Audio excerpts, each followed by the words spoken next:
Hello, my dear subscribers, and those who just stumbled upon my little corner of the internet.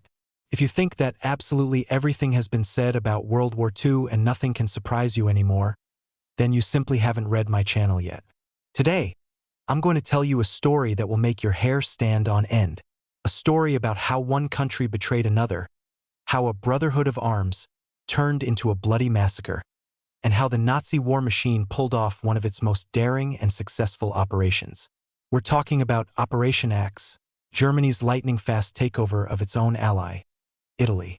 This is a story that has it all: espionage, political treachery, chaos, heroism, and monstrous crimes.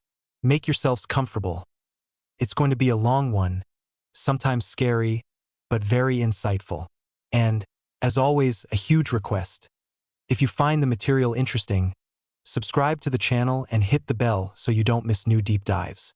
And in the comments, be sure to write whether you knew about this dark page in history or if you're hearing about it for the first time.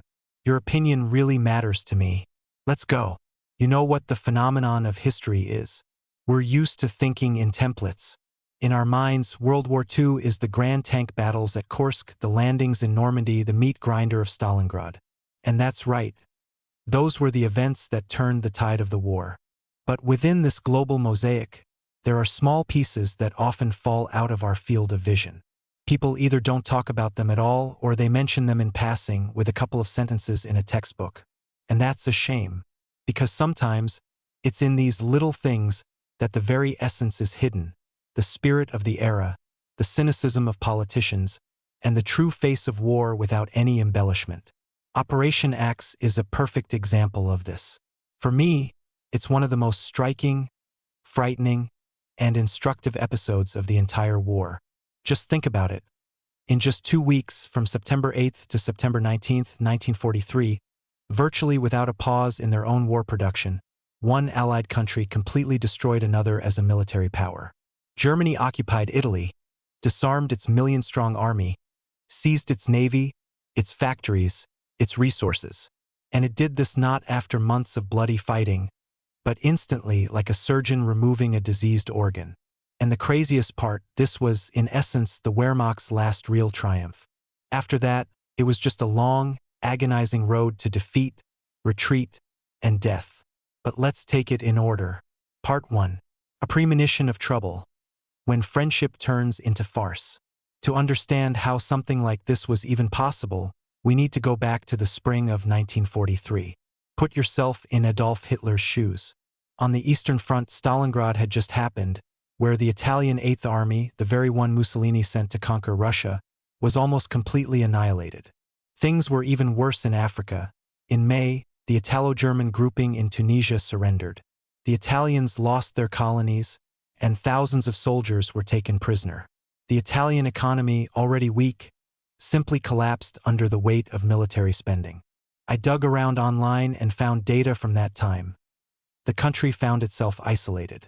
It lost access to raw materials: oil, rubber, timber, grain. Civilian factories ground to a halt, military ones operated with interruptions.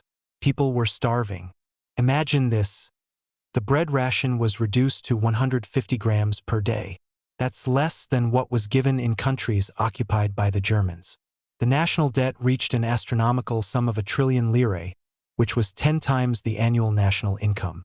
An absolute catastrophe. And in this atmosphere of total crisis, the Italian Duce, Benito Mussolini, starts acting strangely. Hitler sees his ally during teleconferences and meetings. He's haggard, slumped, lost his former self-confidence. Instead of support, he starts talking some nonsense. One moment he suggests making a separate peace with the USSR to unite for a war against the West. The next he proposes throwing all forces onto the eastern wall along the Dnieper. The Führer doesn't like this. Not one bit. German intelligence is working smoothly. Reports are pouring into Berlin. Diplomats, Himmler's agents, their own people at the court, all say in unison, things are unsettled in Italy. Anti-fascist sentiment is snowballing. The elites despise the Germans behind their backs. The army hates the Ally occupiers, and King Victor Emmanuel III and his circle are just waiting for the moment to dump Mussolini and jump out of the war before it's too late. And Hitler, who was never known for trusting allies, draws the only correct conclusion from his point of view, of course. He orders the preparation of a plan in case of betrayal. As early as May 21, 1943, the chief of the OKW, Oberkommando der Wehrmacht, Field Marshal Keitel, presents preliminary drafts. Initially, it was a whole array of operations under different code names: Allerich, invasion of Italy itself; Student, capture of Rome; Constantine, strike against Italians in the Balkans; Siegfried, occupation of the Italian zone in France. Later, all of this would be merged into a single fist, Operation Axis. A beautiful name, right? The Axis, Berlin-Rome axis, the pivot around which, supposedly, the whole world was meant to turn. How ironic it turned out. Part 2. 45 Days of Deceit. After that, events unfold like in a daring thriller. On July 10, 1943, the Allies land in Sicily. For Italy, this is no longer a war happening somewhere far away. War has come to their land. Panic intensifies. And on July 25, what Hitler so feared happens. The Grand Council of Fascism and the king remove Mussolini from power. The Duce is arrested. Marshal Pietro Badoglio is appointed as the new prime minister. Italians take to the streets celebrating, burning portraits of the former leader. They think the nightmare is ending, but they're sorely mistaken. Badoglio finds himself between a rock and a hard place. On one hand, he's conducting secret negotiations with the Allies about exiting the war. On the other, he's mortally afraid of Hitler. If the Germans find out about the negotiations, they'll immediately send in troops. So Badoglio publicly swears allegiance to Germany, assuring them that Italy will fight to the end. And here begins the most cynical theater. The Germans pretend to believe Badoglio. They smile, exchange diplomatic notes, coordinate supplies. And all the while, elite German divisions are being moved into Italy one after another through the Alpine passes. Tiger tanks rumble down Italian roads. Paratroopers land near Rome. Erwin Rommel, with his Army Group B, takes up positions in northern Italy. Hitler hasn't believed a single word from the Italians from the very beginning. And as history will show, he's absolutely right. This was perhaps the only time his paranoia saved his life. I often think about these 45 days, from July 25th to September 8th. What was going through the minds of Italian officers? They see their country being flooded by allies who act like occupiers. They can smell the war, but they don't know which way the wind is blowing. And the high command in Rome is in some kind of political feint, hoping on the Russian avus. Maybe it'll work out. Like, maybe it'll blow over, maybe the Germans won't find out, maybe the Allies will land sooner. It was a pure disaster of leadership. Part 3. The Evening of Betrayal. September 8, 1943. And then that day arrives. September 8, 1943. Evening.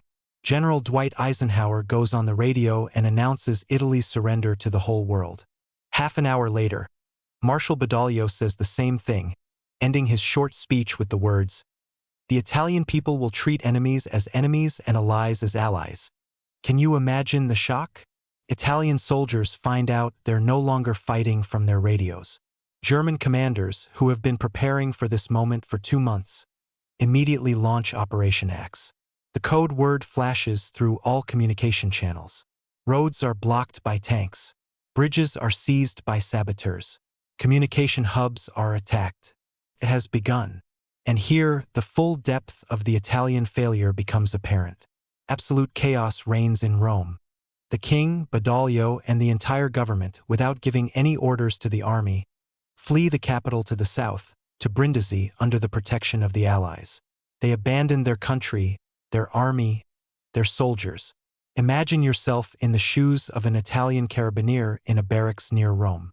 1 minute you were an ally of the Germans, and 5 minutes later you're a traitor, an enemy, an Italian turncoat who can be killed with impunity. You have no orders, no communication, no political leadership. All around you are only angry, perfectly armed Germans who know exactly what they're doing. Following the plan, the German units act with surgical precision. First, they disarm the divisions covering the coast. Why? to prevent the Allies, upon landing, from linking up with the Italians and creating a beachhead. Then they block all communication nodes. The Italian army, numbering over 1 million men, ceases to exist as a single organism. It shatters into isolated, disoriented groups of soldiers, thinking only of how to survive and get home. Part 4. Rome, the only spark of resistance. In this universal catastrophe, there was one episode that deserves a separate mention. It's the battle for Rome. Yes, believe it or not, there were Italians who decided to fight. The capital was defended by about 55,000 Italian soldiers. They had over 200 armored vehicles, mostly light tanks, but still. Against them stood 2 German divisions, the 2nd Parachute Division, elite of the Luftwaffe, and the 3rd Panzergrenadier Division. The forces were comparable, and considering the fortifications, the Italians even had an advantage. And on September 9th and 10th, fierce fighting indeed broke out on the approaches to Rome. Italian units, the R8 Division, the Grenadiers of Sardinia Infantry, put up fierce resistance. The Germans, used to Italians surrendering immediately, were surprised. Particularly heavy fighting occurred at the Porta San Paolo and on Monte Mario. The Italians lost about 650 men killed.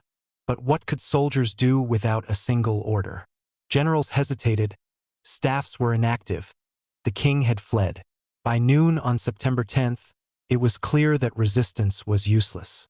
Rome was declared an open city to save it from destruction. The Italian command negotiated disarmament with the Germans. The Germans promised not to enter the city. Of course, as soon as the Italians laid down their arms, German columns immediately rolled into the Eternal City. The division that was allowed to keep its weapons was instantly disarmed. Generals were arrested. Promises were trampled. Hitler personally authorized the summary execution of any Italian officer who resisted. The German war machine showed no mercy. After the fall of Rome, Italy collapsed like a house of cards. Turin, Milan, Genoa, Florence, Bologna. Cities surrendered virtually without a fight. A country that dreamed of a new Roman Empire was conquered in 10 days, faster than Poland in 1939. Part 5. The bloodbath in the Balkans, the story of the Acqui division. But if things in Italy itself were almost bloodless for the Germans, a real tragedy unfolded in the Balkans. There were about 500,000 Italian soldiers there. They occupied parts of Greece, Yugoslavia, Albania, and islands. And there they were hardened in battles against partisans. They weren't macaronis, as the Germans contemptuously called them. Many were experienced fighters. And when news of the surrender arrived, every commander faced a choice. Surrender to the Germans, go over to their side, or fight. The most terrible, most dramatic episode occurred on the Greek island of Cephalonia. The 33rd Infantry Division Acqui, Aquila Eagle, was stationed there. 11,500 soldiers and 525 officers under the command of 52-year-old General Antonio Gondin. He was an experienced commander, having fought on the Eastern Front and even been awarded the German Iron Cross. There was also a small German garrison on the island, about 2,000 men with tanks. The German commander, Colonel Barge, offered Gondin a choice: fight on Germany's side, fight against them, or peacefully surrender their weapons.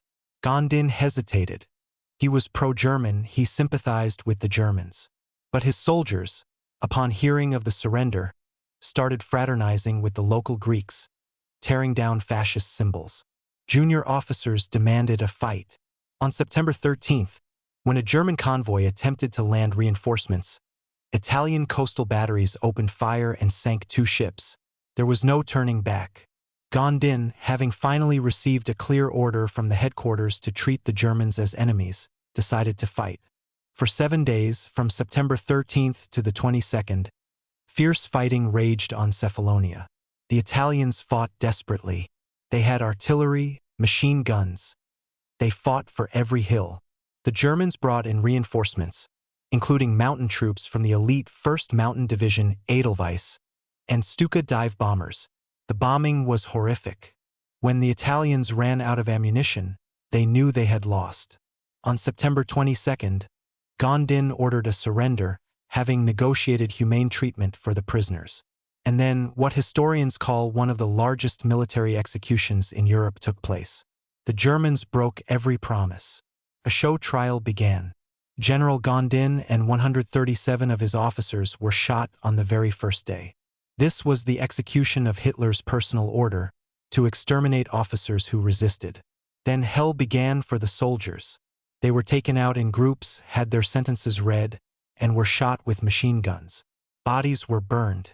According to various estimates, between 4,000 and 5,000 Italian prisoners of war were killed. The survivors were loaded onto ships and sent to camps. Some ships hit mines, taking hundreds more lives with them. The massacre at Cephalonia is a symbol of the entire nightmare of Operation Axe. It's a story of how allies become enemies, how military honor is trampled by political cynicism, and how ordinary soldiers pay with their lives for the mistakes of their rulers. By the way, these events are the basis for the famous novel Captain Corelli's Mandolin by Louis de Berniers and the film with Nicolas Cage. Now you know the story behind it. Similar, albeit less massive, massacres occurred on other islands, Corfu, Crete, in Albania, in Montenegro. Everywhere the Italians tried to resist or simply didn't surrender in time, the Germans acted with monstrous cruelty.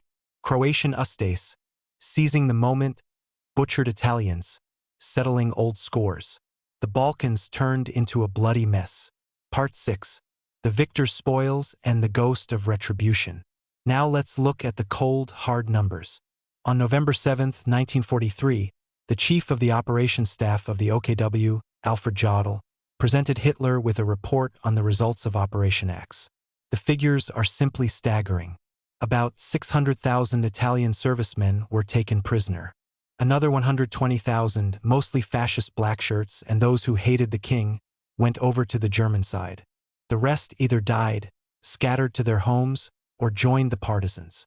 The weapons and equipment that fell into German hands could have armed a small army.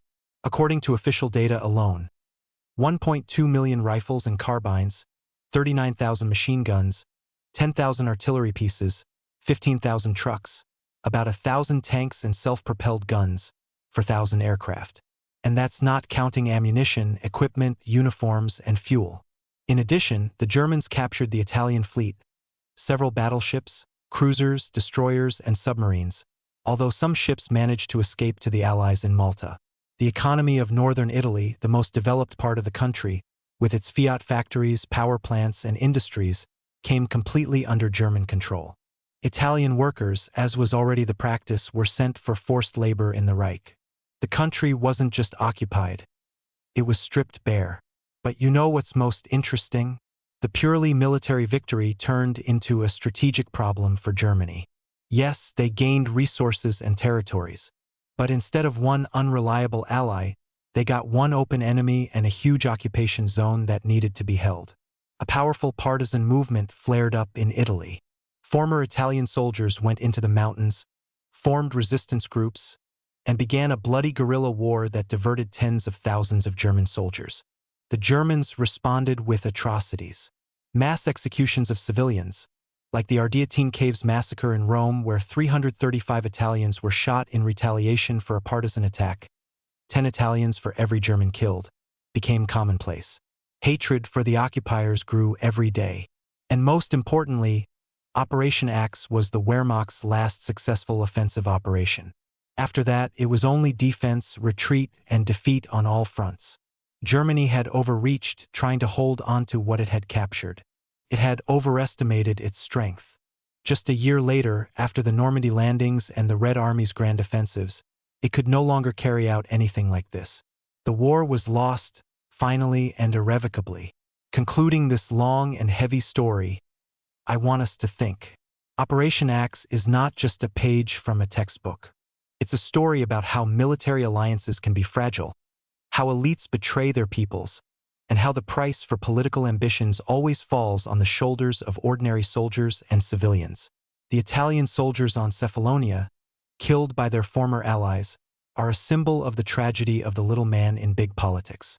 Marshal Badoglio, who abandoned his army and fled Rome, is a symbol of the political coward. And the German command, which cynically and efficiently pulled off this operation, is a symbol of how professionalism can be placed at the service of evil. This story teaches us that the world is a complicated place, that you can't divide everything into black and white, that yesterday's enemies can become friends, and yesterday's friends can become enemies, and that the price of such metamorphoses is always measured in human lives. My friends, I thank you for reading this far. This was a heavy, but hopefully useful conversation. If you liked this format of deep immersion into history with elements of analysis and personal reflection, be sure to subscribe to the channel. It's important for me to know that I'm doing something worthwhile. And in the comments, let's have a discussion. What do you think? Could Italy have avoided this fate? Did Badoglio have another choice? Or did he act in the only possible way in that situation? Or maybe you know other little-known tragic episodes of the war. Share. I'd be incredibly interested to read and discuss. Don't forget that history isn't just dates and numbers. It's living people with their destinies. Remember that, and cherish the peace. Bye.